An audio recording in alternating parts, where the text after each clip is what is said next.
सरकार किती शेतकऱ्यांच्या बद्दल कुठल्याही प्रकारची कणव नसलेलं शेतकरी आहे, आपलं सरकार आहे आणि म्हणून या सरकारचा निषेध आम्ही करतोच। माझे ज्येष्ठ सहकारी या संदर्भात बोलतीलच, पण आमची तुम्हाला देखील विनंती आहे की सरकार दिखाऊपणा करतंय, नाटकीपणा करतंय, पुतना मावशीचं प्रेम शेतकऱ्यांबद्दल व्यक्त करतंय, त्यांच्यावर तुम्ही विश्वास न ठेवता शेतकऱ्यांच्या बाजूने तुम्ही उभे राहावा अशी आमची विनंती आहे।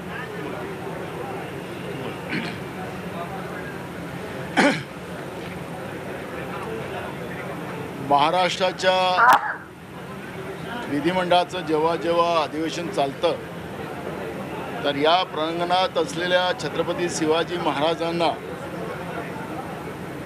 आपण नतमस्तक होऊन विधानसभेमध्ये सरकार असो की आम्ही सगळेजण जातोय, आमच्यावर सगळ्यांवर माननीय छत्रपती शिवाजी महाराजांचा पगडा आहे, विचाराचा पगडा आहे।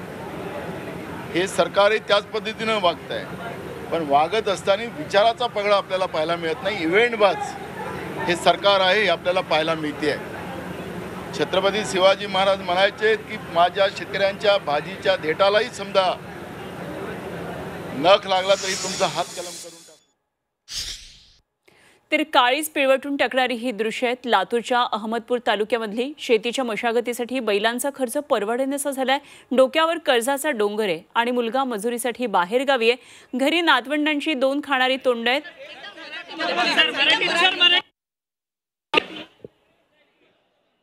तर अशी परिस्थितीमध्ये सध्या शेतकरी जगतात आणि लातूरमधलं त्यातलं एक प्रातिनिधिक उदाहरण पुढे आलंय।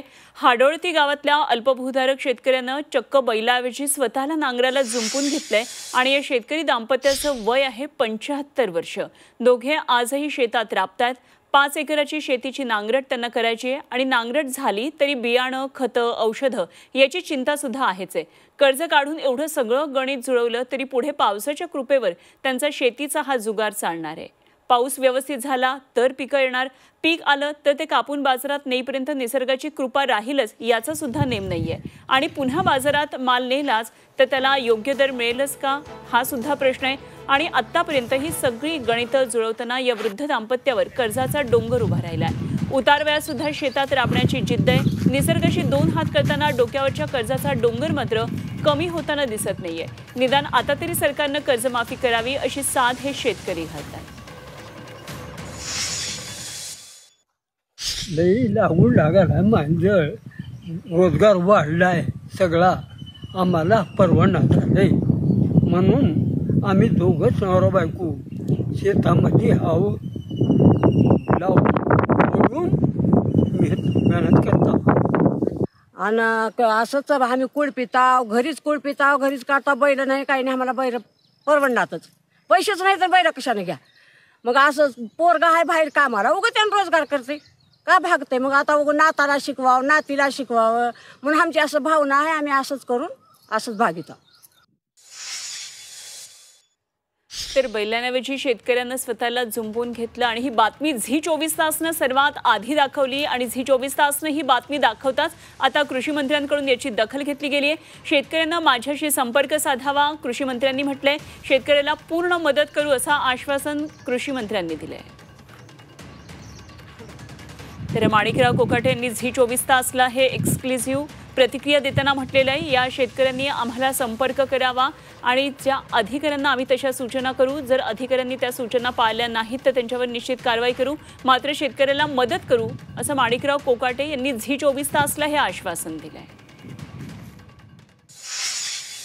शेतकऱ्याने जर आमच्या कृषी विभागाकडे अर्ज केला असेल आणि कृषी विभाग त्याला जर या ठिकाणी मदत करत नसेल तर त्याच्यावरती आम्ही कारवाई करू। परंतु अशा कुठल्याही गरीब शेतकऱ्याला तात्काळ मदत करण्यासंदर्भामध्ये सरकार नियोजन करेल। त्यांनी फक्त त्या शेतकऱ्याने आमच्याकडे अर्ज करायचा आहे की सगळी सुविधा या ठिकाणी शासन त्यासाठी निर्माण करेल। तर या संदर्भामध्ये भास्कर जाधव काय म्हणाले होते तेही आपण ऐकूया। तर शेतकरी दाम्पत्याची व्यथा झी 24 तासनं सर्वात आधी मांडलेली होती। सकाळी 8 वाजता आम्ही ही जी व्यथा आहे शेतकऱ्यांची ही आमच्या बातमीपत्राद्वारे दाखवलेली होती आणि आता या बातमीची दखल सरकारनं घेतली। ही बातमी दाखवताच ही 24 तासवर ही बातमी दाखवताच आता याची दखल घेतली गेलेली आहे। कृषी मंत्र्यांनी सुद्धा दखल घेतली आहे आणि शेतकऱ्यांनी माझ्याशी संपर्क साधावा, त्यांना पूर्णपणे मदत करू असं आश्वासन त्यांनी दिलेलं आहे। हे सरकार किती शेतकऱ्यांच्या विरोधी आहे, हे सरकार किती शेतकऱ्यांच्या बद्दल कुठल्याही प्रकारची कणव नसलेलं शेतकरी आहे सरकार आहे आणि म्हणून या सरकारचा निषेध आम्ही करतोच। माझे ज्येष्ठ सहकारी या संदर्भात बोलतीलच, पण आमची तुम्हाला देखील विनंती आहे की सरकार दिखाऊपणा करतंय, नाटकीपणा करतंय, पुतना मावशीचं प्रेम शेतकऱ्यांबद्दल व्यक्त करतंय, त्यांच्यावर तुम्ही विश्वास न ठेवता शेतकऱ्यांच्या बाजूने तुम्ही उभे राहावा अशी आमची विनंती आहे। आणि या संदर्भात आपण सविस्तर चर्चा करूया। आमच्या प्रतिनिधी सीमा आढे सध्या आपल्याबरोबर जोडल्या गेल्या। सीमा, सकाळी 8 वाजता आपण ही बातमी सर्वात आधी झी 24 तासच्या प्रेक्षकांना दाखवली आणि शेतकऱ्याची नेमकी व्यथा काय आहे हे या दृश्यांमधून दिसलं आणि त्यानंतर आता प्रशासनाला जाग आलेली आहे। शासन स्तरावर सुद्धा या बातमीची आता दखल घेतली आहे। कृषी मंत्र्यांनी आश्वासित केलेलं आहे या शेतकरी दाम्पत्याला आम्ही जरूर पूर्णपणे मदत करू। काय काय नेमक्या घडामोडी राजकीय पातळीवर या संदर्भात घडल्यात?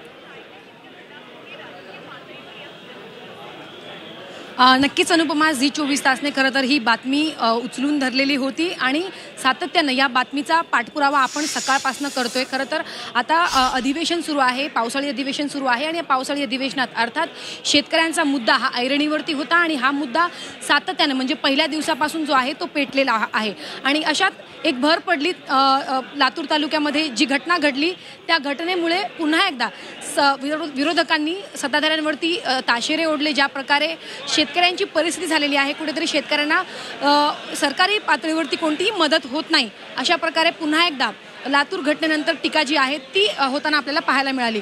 मात्र झी 24 तासने हा मुद्दा उचलून धरल्यानंतर कृषी मंत्री माणिकराव कोकाटे यांनी स्वतः कृषी दाम्पत्याला आवाहन केलेलं आहे की आमच्याशी संपर्क साधा, कृषी अधिकाऱ्यांशी संपर्क साधा, ते तुम्हाला मदत करतील आणि जर मदत झाली नाही तर आम्ही अधिकाऱ्यांवरती कारवाई करू। स्वतः त्यांनी असं म्हटलं की मी स्वतः त्यांच्याशी संपर्क साधणार आहे आणि त्यांची जी काही व्यथा असेल आम्ही ती समजून घेऊ आणि त्यांना मदत करू। आम्ही शेतकऱ्यांच्या पाठीशी आहोत, सरकार खंबीर आहे, अशा प्रकारची त्यांनी अशा प्रकारचं आवाहन आणि प्रतिक्रिया जी आहे ती दिलेली आहे। त्यानंतर त्यांनी आपल्या कृषी अधिकाऱ्यांना सूचना दिलेल्या आहेत की या शेतकरी दाम्पत्यांशी लवकरात लवकर संपर्क साधा आणि त्यांची नक्की काय समस्या आहे हे जाणून घ्या आणि त्यानंतर त्यांना मदत करा। आपण आता पाहतोय की आता सध्या हा जो मुद्दा आहे तो सातत्याने पेटतो आणि आता स्वतः कृषी मंत्री माणिकराव कोकाटे यांनी दखल घेतलेली आहे, अधिकाऱ्यांना सूचना दिलेल्या आहेत की त्या दाम्पत्यापर्यंत पोहोचा आणि लवकरात लवकर संपर्क साधा, या संबंधातली मला माहिती द्या आणि त्यानंतर जी काही मदत त्यांना हवी असेल ती मदत सरकारी पातळीवर त्यांना लवकरात लवकर झाली पाहिजे, अशा प्रकारची सूचना आता त्यांच्याकडे देण्यात आलेली आहे। त्यामुळे ते बघणं महत्त्वाचं असणार आहे की कशा प्रकारे त्या दाम्पत्याला मदत सरकारी पातळीवरती करण्यात येईल। ठीक, सीमा, धन्यवाद दिलेल्या या सगळ्या सविस्तर तपशिलांसाठी। सीमा आढे आमचे प्रतिनिधी आपल्याबरोबर होते। तेव्हा राजकीय पातळीवर सुद्धा या बातमीची आता दखल घेतली आणि शेतकरी दाम्पत्याला मदत मिळणार आहे।